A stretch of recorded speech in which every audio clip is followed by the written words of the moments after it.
Bonjour, aujourd'hui on se penche sur une histoire, assez remarquable. Une chronique qui parle de courage, de destin et, croyez-le ou non, de technologie vestimentaire de pointe. Tout ça, ça se passe dans le petit village, a priori paisible, de Pouléville. Alors, accrochez-vous bien, on va explorer ensemble ce récit qui, franchement, dépasse l'entendement. Bon, pour bien comprendre ce qui va arriver, il est essentiel de cerner le personnage principal. Qui est-il? Les archives sont formelles, c'est un poulet ninja. Alors qu'est-ce que ça veut dire un poulet ninja? Eh bien, il y a 3 caractéristiques fondamentales. D'abord le bandeau rouge, c'est un signe distinctif, un statut. Ensuite une capacité acrobatique hors du commun, on parle de salto arrière aérien. Et enfin, le plus incroyable sans doute, la maîtrise du cocorico silencieux. C'est une technique de camouflage d'une complexité assez rare. On a donc affaire à un spécimen exceptionnel. Pas un poulet ordinaire, non, c'est Jean-Kévin. Alors, plantons le décor. L'histoire démarre sur une scène d'une tranquillité presque parfaite. On est dans un petit village belge. On voit un poulet en pleine méditation sur un trampoline. C'est justement ce contraste, vous voyez, entre le quotidien et l'absurde qui annonce parfaitement la couleur de ce qui va suivre. Mais évidemment, cette quiétude, elle ne pouvait pas durer. Un élément perturbateur venu tout droit du ciel vient briser ce moment de concentration. Ce qui nous amène à une question. Une question que Jean-Kévin lui-même a dû se poser à cet instant précis. La réponse, elle est aussi simple que déconcertante. Un slip géant. Oui. Un slip géant. Il faut prendre un moment pour bien réaliser. Parce que le récit, lui, ne le traite pas comme un truc bizarre. Non, c'est présenté comme un fait concret qui va complètement changer la donne. Alors analysons un peu cet objet. Parce que non, ce n'est pas juste un sous-vêtement géant ordinaire, loin de là. Les sources sont très claires, elles rapportent 3 propriétés bien distinctes. Primo, sa nature est magique. Secondo, il est capable de voler de manière autonome. Et tertio, un détail on va dire d'une importance culturelle majeure, son répertoire musicain se compose exclusivement de chansons de Céline Dion. Face à un tel prodige technologique, Jean-Kévin réagit comme on s'y attendrait de la part d'un agent surentraîné. Il mène l'enquête. Ni une ni deux, il saute à l'intérieur. Et là, la conséquence est immédiate. Le slip, qui a maintenant un pilote, il décolle. Les chroniques rapportent même la proclamation que l'objet a faite en s'élevant au-dessus de Pouléville. Et cette proclamation, c'était « Je suis le roi du monde ». Ce qui suggère quand même un certain niveau de conscience et, disons-le, un petit côté théâtral chez ce sous-vêtement. Seulement voilà, comme souvent avec les grandes avancées technologiques, il y avait un hic, une faille. Le récit nous révèle ici un défaut de conception absolument critique. Et c'est ce qui va lancer le véritable conflit de notre histoire. Et cette faille, elle porte un nom. Vulnérabilité allergénique aiguë. En clair, l'allergène spécifique, c'était la frite.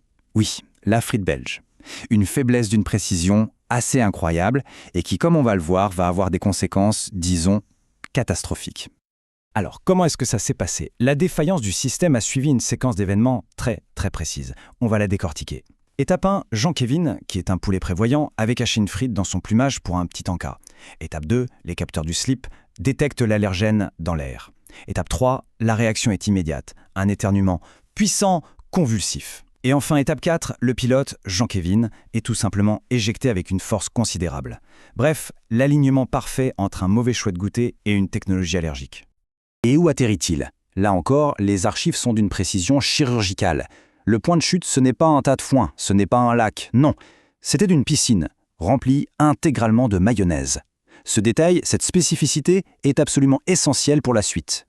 Pendant ce temps, alors que notre héros fait face à quelques turbulences, la vie à Pouléville, elle, suit son cours. Et justement, un événement civique de la plus haute importance était en pleine préparation. Il faut savoir que les autorités du village étaient très occupées. On parle ici du maire, Gérard. Son espèce, un lama. Sa fonction officielle principale, il organisait le concours annuel de danse de chèvres. Un événement qui est, il faut le dire, un pilier de la culture locale. Et c'est à ce moment précis qu'une silhouette émerge de la piscine de mayonnaise. C'est Jean-Kévin, bien sûr. Il est transformé, couvert de condiments. On pourrait dire qu'il est passé en mode ninja mayo. Le maire Gérard, qui est un lama particulièrement perspicace, saisit immédiatement l'importance de cette apparition. Il ne voit pas un poulet plein de mayonnaise, non. Il voit une figure d'autorité qui vient de faire une entrée fracassante. Et dans un élan de leadership, il prend une décision exécutive sur le champ. Jean-Kévin est nommé juge officiel du concours de danse. Et Jean-Kévin, lui, a pris cette nouvelle responsabilité très au sérieux. Il a tout de suite mis en place une grille de notation officielle. Alors, comment ça marchait? Le système de points était auditif. Les notes étaient données par des cocoricots, avec différentes nuances, bien sûr. Quant à l'évaluation physique de la performance, eh bien, elle était démontrée par Jean-Kévin lui-même à travers des saltos arrière. Une méthodologie, on en convient, rigoureuse, même si elle est un peu particulière. Après ce processus de jugement approfondi et totalement impartial, le moment fatidique est enfin arrivé, une championne allait être couronnée. Et la grande gagnante est une chèvre du nom de Beyoncé. Sa tenue vestimentaire, des tongs. Son mouvement signature, celui qui a fait toute la différence, exécuté à la perfection, le moonwalk. Franchement, une victoire incontestable. Et pour le Grand Prix, eh bien, ce fut un geste d'une portée symbolique immense. Jean-Kévin, visiblement très ému par la prestation, a offert à Beyoncé l'objet même par qui tout était arrivé, le slip volant, reconnu officiellement comme le trophée du concours. Ce geste, cet acte de générosité, évidemment, n'est pas passé inaperçu. Il a marqué la fin d'une aventure, c'est vrai, mais aussi et surtout le début d'une toute nouvelle légende pour le village de Pouletteville. C'est ça l'héritage de cette journée. L'histoire est entrée directement dans le folklore du village. Elle a même donné naissance à un dicton. Un dicton qui établit un lien direct entre une anomalie météorologique, disons une pluie de slips, et l'exécution spontanée du moonwalk par une chèvre quelque part dans le monde. Et voilà, c'est sur cette note que se termine notre décryptage.